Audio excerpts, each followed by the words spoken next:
నమస్కారం ETV news కు స్వాగతం ముందుగా ముఖ్యాంశాలు కేరళ కొల్లంలో ఘోర విషాదం పుట్టింగల్ ఆలయంలో భారీ అగ్ని ప్రమాదం 65 మంది మృతి 155 మందికి పైగా కాలిన గాయాలు క్షతగాత్రులు బంధువుల రోదనలతో మారుమోగుతున్న ఆసుపత్రులు చాలా మంది పరిస్థితి ఆందోళనకరంగా ఉందని వెల్లడించిన వైద్యులు ఏపీ తెలంగాణ మధ్య విద్యుదుద్యోగుల విభజనపై నేడు కీలక భేటీ సమగ్ర వివరాలతో రావాలని ఇరుపక్షాలకు సూచించిన విచారణ కమిటీ అధిక వడ్డీలు ఇస్తామని బోర్డు తిప్పేసిన సంస్థల బాధితుల కోసం ఏపీ సిఐడి ప్రత్యేక వెబ్సైట్ చెల్లింపుల కోసం వివరాలు నమోదు చేయాలని సూచన త్వరలోనే విజయవాడలో పాస్పోర్ట్ ప్రాంతీయ కార్యాలయం ఏర్పాటు కేంద్రం ఆమోదం తెలిపిందని కేంద్ర మంత్రి వెంకయ్య వెల్లడి ఏప్రిల్ 29 తర్వాత పెళ్లిళ్లకు ముహూర్తాలు కరవు 116 రోజులు మంచి రోజులు కావని తేల్చిన పండితులు 21, 24, 29 తేదీల్లో లక్షలాది పెళ్లిళ్లు ఐపీఎల్లో అరంగేట్రాన్ని ఘనంగా చాటిన రైజింగ్ పుణె సూపర్ జైంట్స్ తొలి మ్యాచ్లో ముంబైపై ఘన విజయం ఆకట్టుకున్న అజింక్య రహానే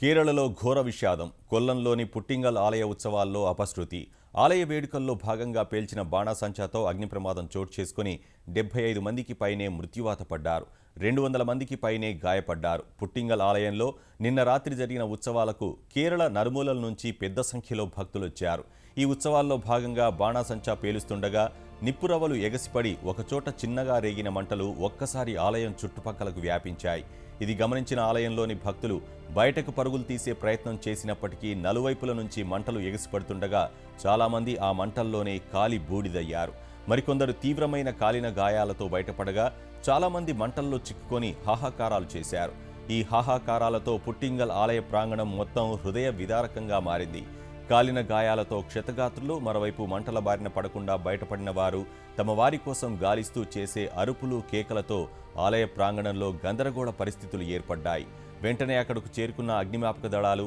అందుబాటులో ఉన్న అగ్నిమాపక యంత్రాల సాయంతో మంటలను ఆర్పేందుకు యుద్ధ ప్రాతిపదికన చర్యలు చేపట్టినప్పటికీ ఎంతోమంది ప్రాణాలు మంటల్లో కలిసిపోయాయి మరోవైపు క్షతగాత్రులను సమీపంలోని ఆసుపత్రులకు తరలించి చికిత్స అందిస్తుండగా వారి ఆర్తనాదాలతో ఆసుపత్రుల ప్రాంగణాలు హోరెత్తుతున్నాయి చాలామంది పరిస్థితి ఆందోళనకరంగా ఉన్నందున మృతుల సంఖ్య పెరిగే అవకాశం ఉందని వైద్యులు తెలిపారు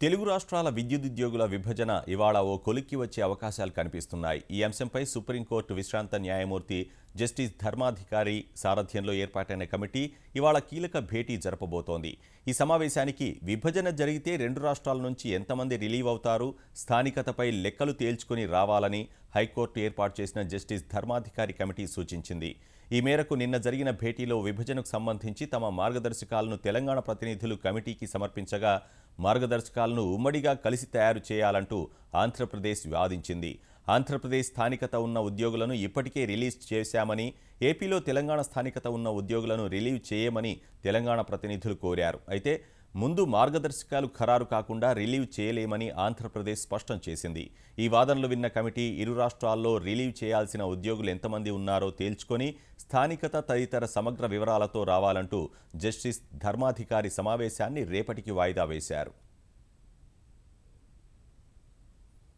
అధిక వడ్డీలు చెల్లిస్తామంటూ నిబంధనలకు విరుద్ధంగా ప్రజల నుంచి డబ్బులు వసూలు చేసి బోర్డులు తిప్పేసిన ఆర్థిక సంస్థల వివరాలను పొందుపరుస్తూ ఆంధ్రప్రదేశ్ సిఐడి కొత్త వెబ్సైట్ను ప్రారంభించింది protectionofdepositors.com పేరిట ప్రారంభమైన ఈ వెబ్సైట్లో బాధితులు తమ వివరాలు నమోదు సహా కేసు ప్రస్తుత పరిస్థితిని తెలుసుకునే వీలు కలుగుతుందని ఆంధ్రప్రదేశ్ డీజీపీ జేవీ రాముడు హైదరాబాద్లో వెబ్సైట్ను ప్రారంభించిన అనంతరం తెలిపారు. Agrigold, Akshaya Gold, Avani Gold, Siri Gold, Abhaya Gold, Akshitha Gold, Vasantha Gold, Forever Gold, Bommarillu Farms, Maitri Lands, Nmart, SIMS, Gold Quest, RMP Infotech, Keshava Reddy Schools, VR Chits, Keerthi Sai Chits, Shubhadarshi Chits, Amway వంటి మొత్తం 23 సంస్థల చేతిలో మోసపోయిన బాధితులంతా వెబ్సైట్లో వివరాలు అందించాల్సి ఉంటుంది. వారిచ్చిన వివరాల ఆధారంగా విచారణ జరిపి ఆయా సంస్థల ఆస్తులు వేలం వేసినప్పుడు బాధితులకు డబ్బులు చెల్లిస్తామని ఆంధ్రప్రదేశ్ సిఐడి చీఫ్ ద్వారకా తిరుమలరావు తెలిపారు. వివిధ సంస్థల చేతిలో మోసపోయిన బాధితులంతా డబ్బులు కట్టిన రసీదులు కాపీలు, వివరాలు వెబ్సైట్లో అప్లోడ్ చేయాలని పోలీసులు సూచించారు. విజయవాడలో ప్రాంతీయ పాస్పోర్ట్ కార్యాలయం ఏర్పాటుకు కేంద్రం అంగీకరించిందని కేంద్ర పట్టణాభివృద్ధి శాఖ మంత్రి వెంకయ్యనాయుడు వెల్లడించారు. ఈ అంశంపై విదేశీ వ్యవహారాల శాఖ మంత్రి సుష్మా స్వరాజ్ను స్వయంగా కలిశామన్న ఆయన, రాష్ట్ర విభజన తర్వాత ఆంధ్రప్రదేశ్ ప్రజలు పాస్పోర్ట్ తీసుకునేందుకు పడుతున్న ఇబ్బందుల్ని ఆమె దృష్టికి తీసుకువెళ్లామన్నారు. ఈ విషయాలన్నీ పరిగణలోకి తీసుకున్న సుష్మా స్వరాజ్ ఆంధ్రప్రదేశ్కు ప్రాంతీయ పాస్పోర్ట్ కార్యాలయాన్ని మంజూరు చేస్తున్నట్లు లిఖితపూర్వకంగా వెల్లడించారన్నారు.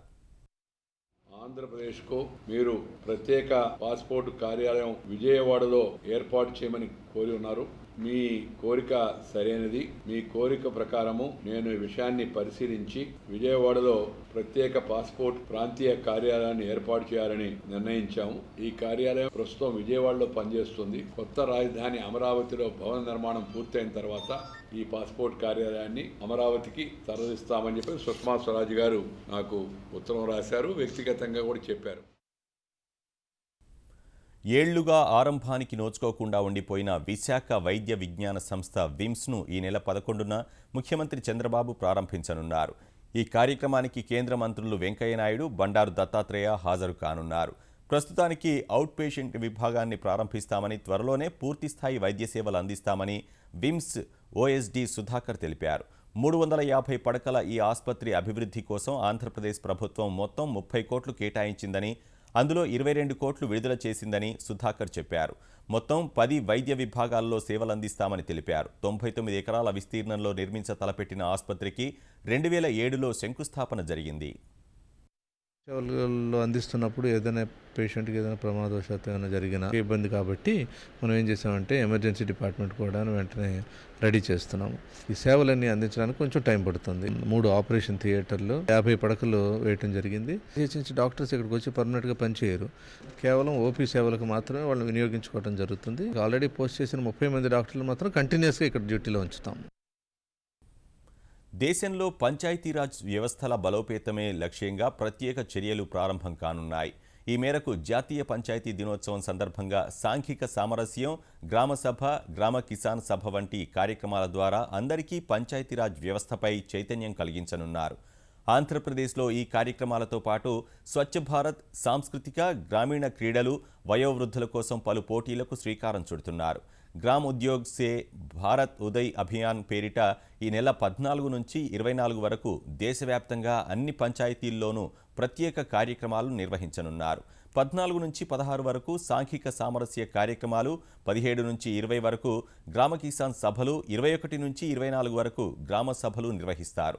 ఇందులో భాగంగా ప్రతి గ్రామ పంచాయతీ నుంచి వ్యవసాయ అభివృద్ధి కోసం రైతుల నుంచి సలహాలు స్వీకరిస్తారు. గ్రామంలో వయోవృద్ధులను ప్రత్యేకంగా సత్కరించి వారి నుంచి స్ఫూర్తి పొందే కార్యక్రమాలు కూడా ఇందులో ఉంటాయి. వచ్చే నెల 16న శాసనసభ ఎన్నికల పోలింగ్ జరగనున్న తమిళనాడులో అధికార అన్నా డీఎంకే మరిన్ని ప్రజాకర్షక హామీలతో ప్రచారాన్ని ఆరంభించగా, ప్రతిపక్ష డీఎంకే ఇవాళ పార్టీ మేనిఫెస్టో విడుదల చేయనుంది.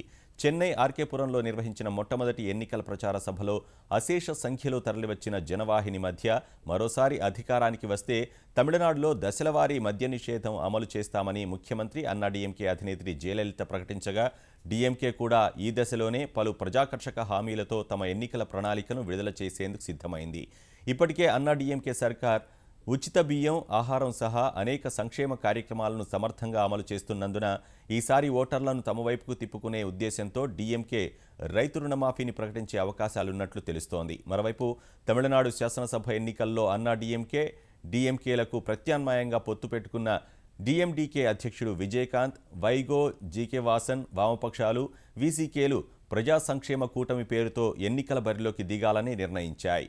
ఈ మేరకు సీట్ల సర్దుబాట్లు చేసుకున్న కూటమి డీఎండీకేకు 124, వైగో నేతృత్వంలోని ఎండీఎంకేకు 29, తమిళ మానిళ కాంగ్రెస్ 26, సిపిఐ 25, సిపిఎం 25, వీసీకే 25 చోట్ల పోటీ చేయాలని నిర్ణయించాయి. ప్రపంచవ్యాప్తంగా అలజడులు సృష్టించిన పనామా పత్రాల వ్యవహారంలో ఎల్ సాల్వడార్లోని మొసాక్ ఫోన్సికా కార్యాలయాలపై అధికారులు దాడులు చేపట్టారు. దాడుల్లో పత్రాల్ని, కంప్యూటర్ పరికరాల్ని స్వాధీనం చేసుకున్నట్లు పనామా అటార్నీ జనరల్ కార్యాలయం తెలిపింది. అటార్నీ జనరల్ గడ్లస్ మెలెండేజ్ వ్యక్తిగతంగా దాడుల్ని పర్యవేక్షించారు. ఫోన్సికా కార్యాలయం బోర్డుల్ని తొలగించడంపై అనుమానాలు తలెత్తినందున ప్రభుత్వం సదరు చర్యలకు దిగినట్లు డగ్లస్ వెల్లడించారు. 20 కంప్యూటర్లు, కొన్ని పత్రాల్ని స్వాధీనం చేసుకుని 7 ఉద్యోగుల్ని ప్రశ్నించామని, అయితే ఎవరినీ నిర్బంధంలోకి తీసుకోలేదని అన్నారు. స్వాధీనం చేసుకున్న సమాచారాన్ని ప్రభుత్వం విశ్లేషిస్తుందని వెల్లడించారు. మరోవైపు పనామా పత్రాల వ్యవహారంలో ప్రతిష్టంభన నెలకొన్న నేపథ్యంలో ఫ్రాన్స్తో దౌత్య సంబంధాలు కొనసాగించడంపై దృష్టి సారిస్తామని పనామా అధ్యక్షుడు జయాన్ కార్లోస్ తెలిపారు. మాంగళ్య బంధంతో ఒక్కటవ్వాలనుకుంటున్న యువతీ యువకులు ఏప్రిల్ 29 దాటితే 3 నెలలు నిరీక్షణ తప్పేట్లు లేదు. లగ్నాలు పరిమితంగా ఉండడంతో వచ్చే 20 రోజుల పాటు తెలుగు రాష్ట్రాలు పెళ్లి బాజాలతో హోరెత్తనుండగా తర్వాత వివిధ కారణాలపై గరిష్టంగా 116 రోజులు విరామం ఏర్పడనుంది. ఇది తెలిసి ఇప్పటికే తాంబూలాలు పుచ్చుకున్న యువత తల్లిదండ్రులు హైరాణ పడుతున్నారు. బిడ్డకు వివాహం చేయాలనుకుంటున్న తల్లిదండ్రులు సంబంధాల వేటలో తలమునకలయ్యారు.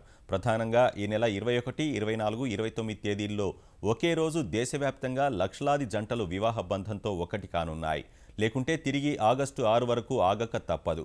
శుక్రమౌఢ్యం, కర్తరి, ఆషాఢం, పుష్కరాల కారణంగా ఏప్రిల్ 30 నుంచి ఆగస్టు 6 వరకు శుభకార్యాలకు మంచి ముహూర్తాలేవీ లేవని పురోహితులు స్పష్టం చేశారు.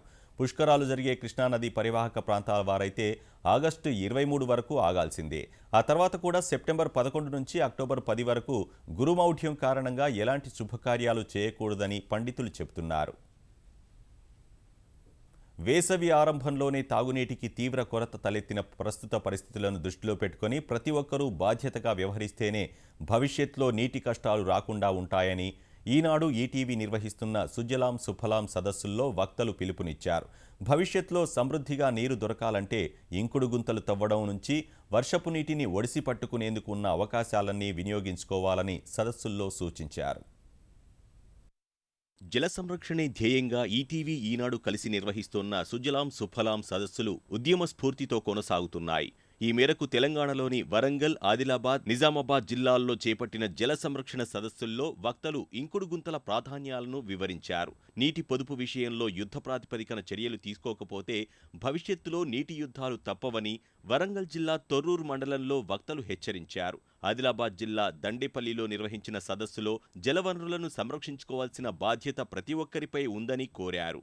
నిజామాబాద్ జిల్లా కమ్మర్పల్లి సదస్సుకు వచ్చిన ప్రజాప్రతినిధులు, అధికారులు, వివిధ గ్రామాలకు చెందిన ప్రజలు స్వచ్ఛందంగా నీటి పొదుపు చేయాలని ప్రతిజ్ఞ చేశారు. జలనిధిని విలువైన పెన్నిధిగా భావించి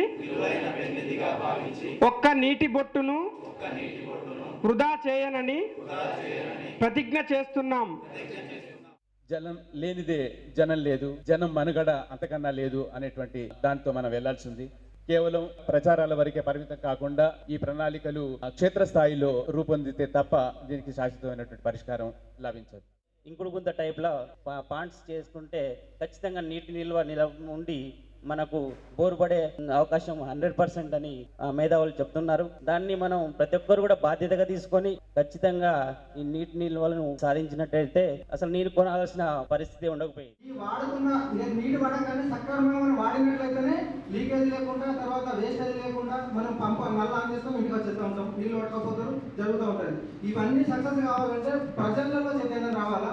వేదిక మీద మాట్లాడే కాకుండా గ్రామ స్థాయిలో కూడా కమిటీ ఏర్పరుచుకున్నట్టయితే మరి దాని ద్వారా ఇటు ప్రజా సంఘాలు, విద్యార్థులు, ఉపాధ్యాయులు, మేధావులు అందరూ కూడా కృషి చేస్తారు. వారితో పాటు మేము కూడా ఉంటాం.